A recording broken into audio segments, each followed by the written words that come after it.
Assalamualaikum warahmatullahi wabarakatuh.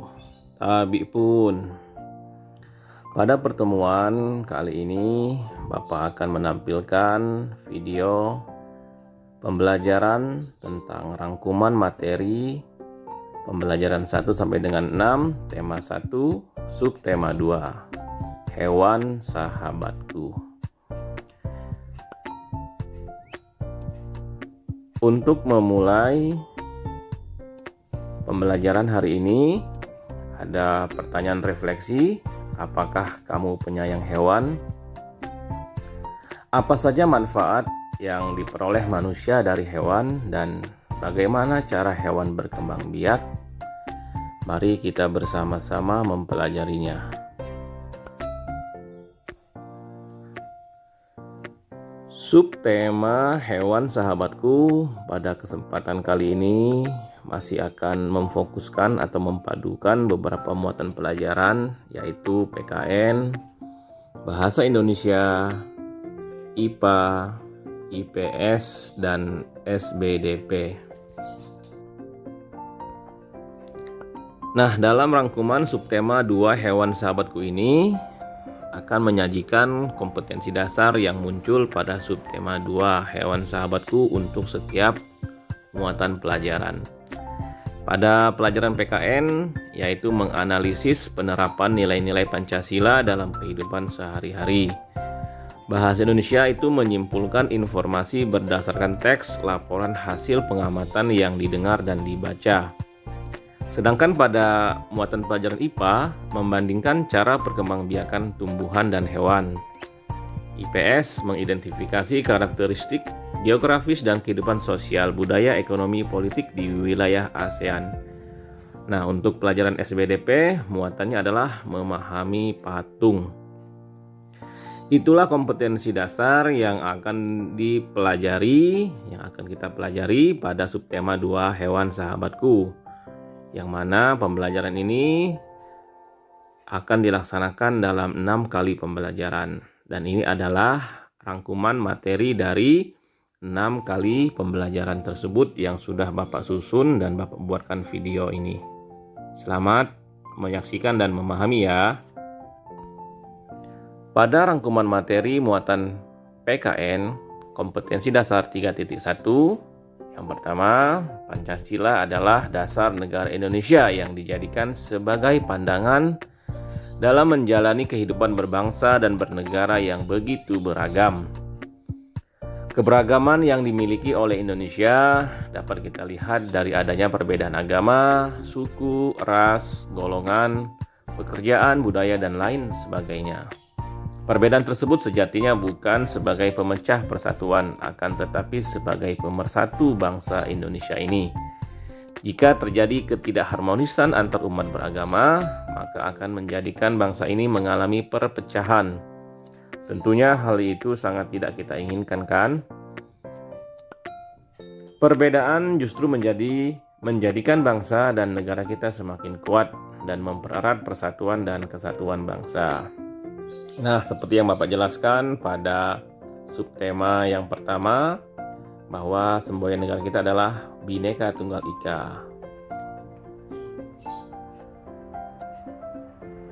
Nah, berdasarkan Pancasila yang terdiri dari 5 sila, di mana kelima sila tersebut terkandung nilai-nilai yang adiluhur yang patut kita lakukan dalam kehidupan sehari-hari.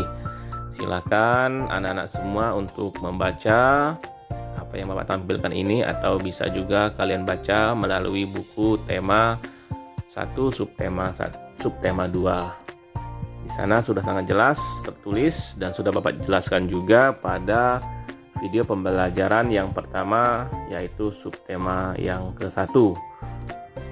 Nilai luhur dalam sila pertama, ketuhanan yang Maha Esa, salah satunya adalah memeluk agama sesuai dengan keyakinan. Begitu juga dengan nilai-nilai luhur yang terdapat pada sila kedua, ketiga, keempat, dan kelima.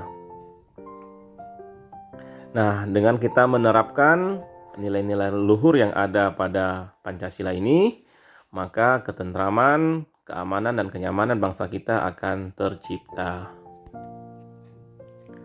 Sedangkan pada rangkuman muatan bahasa Indonesia, pada rangkuman subtema 2 ini, di bahasa Indonesia menyajikan sebuah contoh informasi berkaitan dengan sebuah laporan yang disusun secara deskriptif atau secara penggambaran. Contohnya, paragraf 1, Bapak bacakan, kelelawar merupakan satu-satunya jenis hewan mamalia yang dapat terbang dengan menggunakan sayapnya. Seperti yang kita ketahui, kelelawar mencari makan pada malam hari. Kelelawar mencari makan saat malam hari karena kelelawar sangat sensitif terhadap dehidrasi atau kekurangan air. Oleh karena itu, habitat atau tempat tinggal kelelawar biasanya di goa-goa, alam terbuka atau di pepohonan. Jika siang hari, kelelawar akan tidur dengan bergelantung terbalik. Nah, tugas pertama untuk kalian adalah coba kalian untuk menuliskan ide pokok dan kesimpulan dari laporan atau paragraf yang Bapak bacakan tersebut. Silakan dicari ya, ditulis di buku, ditulis di kertas folio bergaris. Jangan lupa diberikan nama, hari dan tanggal untuk pembelajaran hari ini. Silakan kalian menuliskan ide pokok dan kesimpulan dari paragraf tersebut.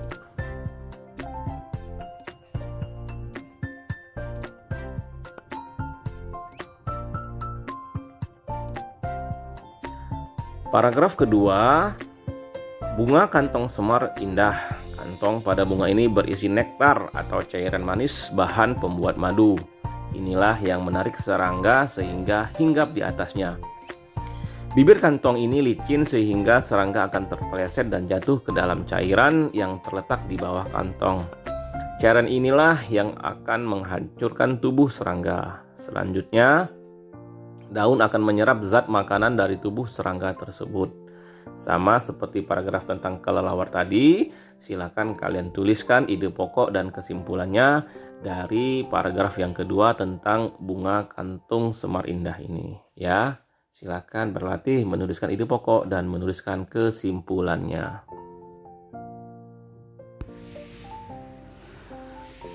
Pada rangkuman muatan IPA, berdasarkan cara perkembangbiakannya, hewan dapat dibedakan menjadi 3, yaitu hewan bertelur, hewan beranak, dan hewan bertelur serta beranak. Hewan yang berkembang biak dengan cara bertelur itu disebut ovipar. Ciri-ciri hewan ovipar ini tidak memiliki daun telinga dan tidak ada kelenjar susu di tubuhnya.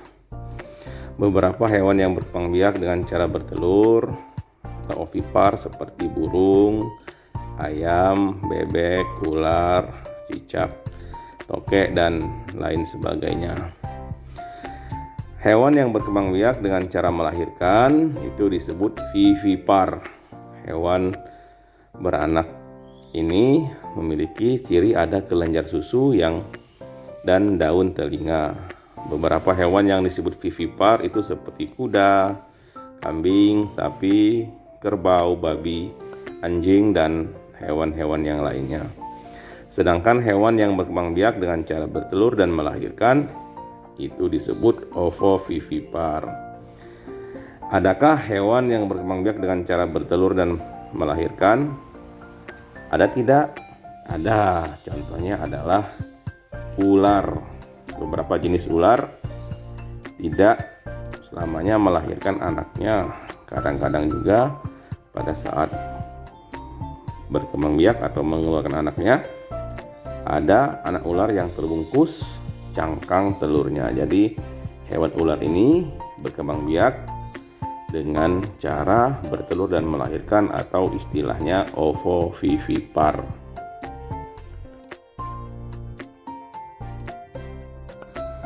Nah, pada muatan pelajaran IPS, rangkuman materinya adalah tentang potensi ekonomi negara-negara anggota ASEAN.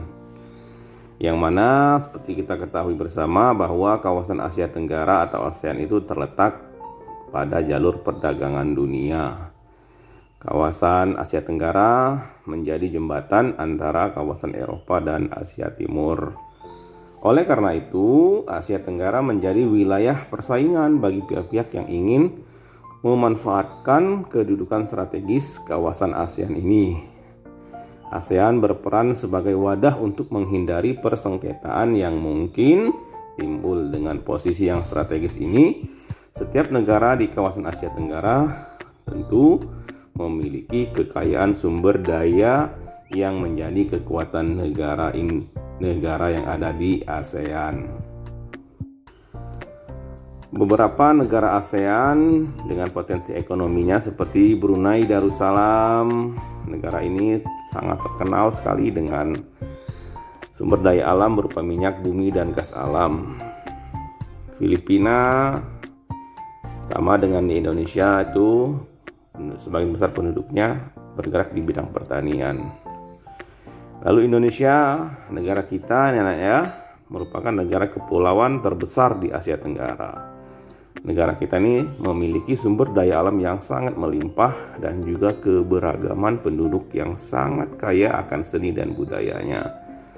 Indonesia pada saat ini itu mengekspor atau mengirimkan barang-barang ke luar negeri berupa minyak dan gas bumi, tekstil, produk-produk dari kayu, pertambangan, juga menjadi pintu masuk para pengusaha mancanegara ke Indonesia untuk berinvestasi di negara kita Indonesia. Banyak sekali tambang-tambang yang ada di Indonesia seperti nikel, batu bara, dan lain sebagainya. Bisa kalian baca lebih lengkap, jelas dan rinci materi ini dari buku tema 1 subtema 2 atau dari buku referensi pelajaran IPS. Silakan membaca dan dipelajari ya nak ya.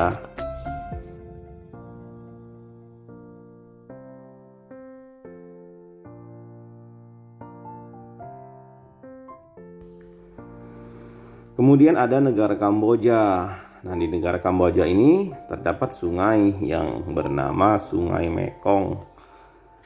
Jadi mata pencarian penduduk Kamboja sebagian besar itu pertanian. Hasil pertanian dari penduduk Kamboja itu adalah padi dan karet. Kemudian ada negara Laos. Laos yang bertetangga dengan negara Kamboja. Negara ini juga dilewati oleh Sungai Mekong, sama dengan Kamboja. Kegiatan pertanian banyak dilakukan di sepanjang aliran Sungai Mekong ini. Sebagian besar hasil pertanian juga dinikmati oleh masyarakat Laos. Lalu ada negara jiran, negara tetangga kita ya Malaysia yang beribu kota Kuala Lumpur. Kegiatan ekonomi utama penduduk Malaysia itu ada di bidang pertanian, pertambangan, dan perindustrian.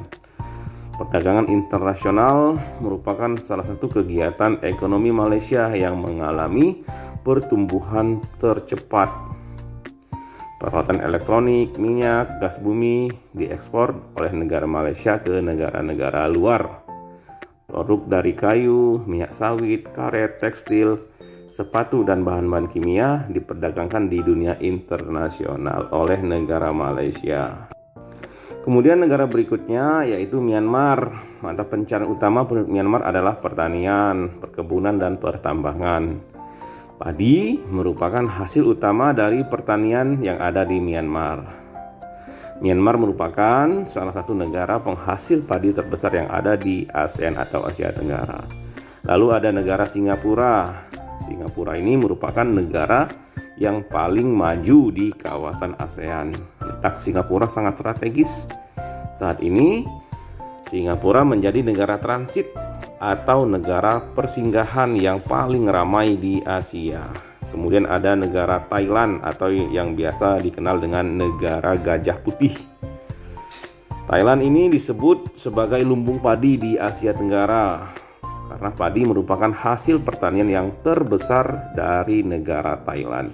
Selain itu ada hasil dari perkebunan, kehutanan, pertambangan, dan industri yang merupakan kegiatan ekonomi penduduk dari Thailand. Saat ini penghasilan utama Thailand adalah sektor pariwisata. Keunikan bangunan budaya merupakan andalan utama dari negara Thailand. Kemudian ada negara Vietnam. Setelah pulih dari perang Vietnam, negara ini mulai berkembang di berbagai sektor perekonomiannya, terutama di sektor pariwisata dan turis mendukung perkembangan ekonomi negara ini. Bidang pendukung lainnya seperti usaha di bidang perhotelan, restoran, serta transportasi juga turut berkembang pesat. Berikutnya, rangkuman muatan pelajaran SBDP, Seni Budaya dan Prakarya. Pada materi SBDP ini, yaitu tentang proses pembuatan patung Nusantara, yang mana dibuat dari tanah liat. Pembuatan patung dari tanah liat ini ya nak, dapat dilakukan dengan teknik cetak, tekan maupun ukir. Untuk teknik cetak, tekan, dan ukir sebaiknya menggunakan tanah liat yang plastis atau fleksibel. Jangan menggunakan tanah yang terlalu lembek karena akan menyulitkan untuk memperoleh bentuk yang tepat, rapi, dan jelas. Tanah liat yang terlalu lembek akan lengket pada cetakan gips sehingga sulit diangkat dari cetakan dan sulit untuk diukir nantinya. Nah, sebenarnya ada tugas SBDP ini, yaitu membuat patung dengan tema binatang, bahannya tanah liat ataupun plastisin. Cuman ini prakarya ini akan Bapak mintakan nanti di akhir semester saja, tidak Bapak minta untuk kalian membuatnya sekarang, tapi di akhir semester saja mungkin ya nak ya. Bapak pertimbangkan waktu yang pas untuk bisa kalian membuat kerajinan dari tanah liat. Nah, demikianlah anak-anak sekalian kelas 6B yang Bapak banggakan, penyampaian materi atau rangkuman dari tema 1 subtema 2 hewan sahabatku. Rajin-rajinlah kalian belajar membaca buku di rumah dan tetap menjaga kesehatan serta senantiasa menjalankan protokol kesehatan. Terima kasih.